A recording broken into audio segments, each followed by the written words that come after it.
What doesn't? This is an amazing group of musicians. I had the good fortune, I think a couple of years ago, maybe 3 years ago, to work with the orchestra for the first time. And as with so many of our amazing British orchestras, the first thing that strikes you is their ability to read music in a rehearsal. The sight reading, as we put it, is phenomenal with this orchestra. So as a conductor, that's already a dream. You move your hands in a subtle way, or you lift an eyebrow, or you lean back slightly, or any gesture receives a response in the sound from the orchestra. So that's already a dream. But the other thing that excites me greatly, and I think every conductor that works with this orchestra, is not only that responsiveness to gesture, but also the interest that the orchestra has in rehearsing. So we'll play a passage, stop, and then I may ask for a couple of things, or we may talk about a way of playing something. And you see that the orchestra not only gets it, but they want to find colors and sounds. And that's an amazing combination to have that, to have the responsiveness to gesture, the incredibly high basic level of orchestral playing that this orchestra has, but then also a thirst for more. So it's incredibly rewarding for someone like me.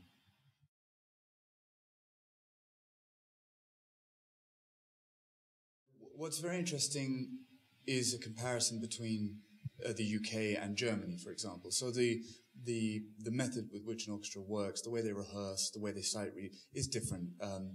Even with the very top level of German orchestras, I would say, I don't think they would be insulted if I were to say that their sight reading in the first rehearsal is of a slightly lower level, so it's not as perfect in the first rehearsals. But for that, they generally have at least 1 or 2 rehearsals more per production. Now, it's one of the interesting things in my life. I mean, I'm obviously British through and through, but I went over to Germany to study. I lived there for 8 years in Düsseldorf, studied the cello, studied conducting. And I've been, since then, in Nuremberg as chief conductor for, 7 years. So Germany is a huge part of my musical life. But I'm always weighing this up. We have less time for rehearsal here in the UK, but the orchestra have better sight readers. There's a sense of urgency and excitement in every rehearsal and every production, which is very productive. It does give a special edge to everything. On the other hand, I'm sure that my friends and colleagues in orchestras here in the UK would wish every now and again for just a little bit more room to breathe, not always that tension. And at the same time, in Germany, I often say to the orchestras, guys, if we were able to find that level of concentration in the first rehearsal, because we only have 1 or we only have 2 rehearsals, and lift our level of sight reading, and then have 2 more days of rehearsals like we do, imagine what we could achieve. So around the world with orchestras, there's this sliding scale of a relationship between the amount of rehearsal you have and the amount of focus. And I have to say, for example, in Ottawa, we have a great luxury there. The players have that sort of British approach to rehearsals. And the first rehearsal is very, very clean already and very focused at playing. But we also have a fair bit of rehearsal, so I'm lucky there.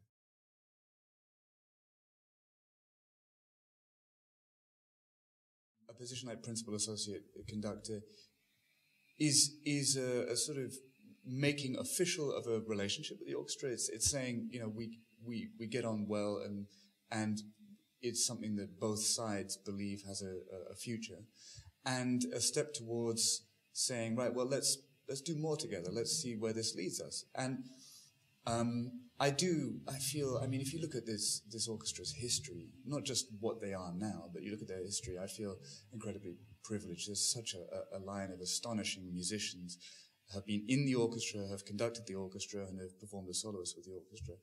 It has such a rich tradition of touring, of performing in the UK, that I think anybody would feel genuinely privileged to have any kind of title with the orchestra, and I do.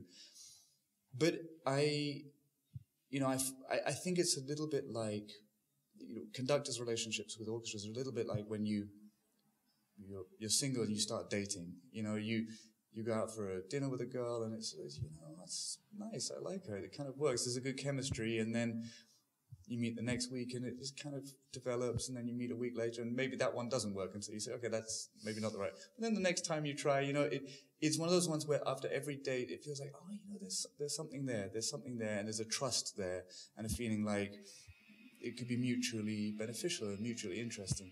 And to be embarking on this phase where we say, hey, should we see each other more regularly, you know, is really special, because the more trust there is between a conductor and an orchestra, the more you can achieve. But of course, just like in a relationship, it's also important to keep the magic there. So that's the greatest challenge for a conductor, is to not become routine for an orchestra, for you always to be challenging them, to always be interesting for them, and to always respect them.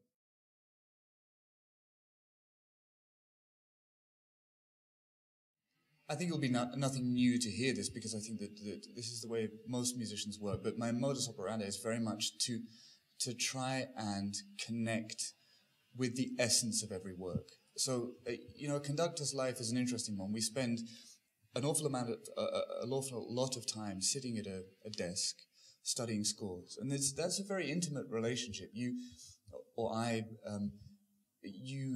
do a musicological analysis of the piece. So I break down its structure, its form, how it's been put together, which is a fascinating part of music. You know, it's like a Shakespeare play. You can just hear the words and not really think about the form or the structure.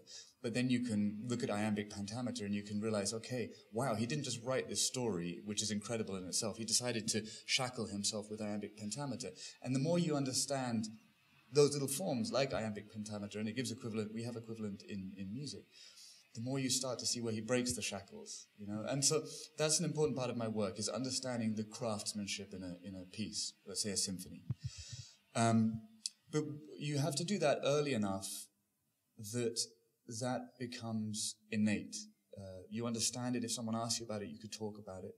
But you have to then start to see the forest for the trees. You know, you have to take a step back and say, right, that was the craftsmanship part.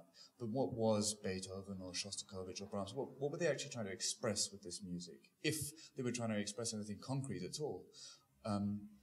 And to be in that place then when you stand in front of the orchestra. So if there's a moment where you need to talk in detail, you can always come back to that analysis you've done.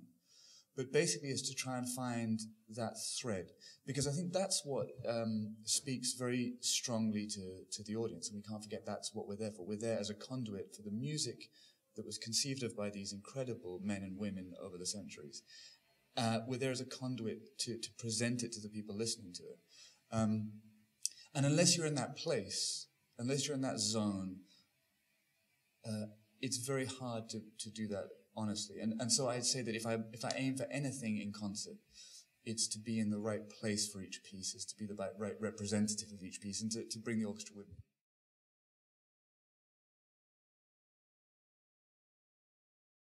My mother was a concert pianist too. She's yes. Retired from playing, and my grandmother was a cellist and her father was an organist. There's an awful long line of music in the family. But maybe because of that, my parents were always at pains to keep every door open for me, and that I kept every door open for myself. So I did a lot of sport when I was young. I did a lot of school, and they sent me to a very serious school, which was very academic rather than very musical. Although I have to add, it was an academic school, but I was given enormous opportunities. And I was allowed to conduct the school orchestra there. I played cello concertos with the orchestra.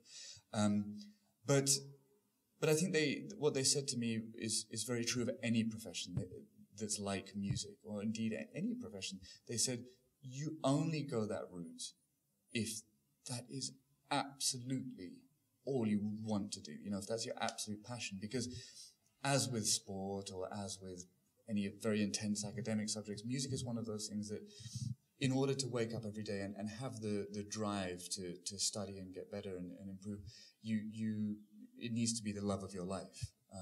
And if you have good fortune, then on top of that, you know, on top of the hard work to build a career, then it becomes, in a sense, easier. The stresses are different ones, but you feel the reward of that hard work. What is such a challenge for any young person going into music, just as with actors, is that there's a very good chance, even if you're great and even if you work very hard, that you won't have a lot of concerts, that you won't be on stage very much. And it becomes somewhat of a vicious circle. The less you perform, the more challenging every performance becomes, you know, the more of a hurdle. You know, my parents were acutely aware of that and wanted to just be sure that if I went this route, it was because it was my decision and nothing that had been forced on me. And I'm very grateful for that.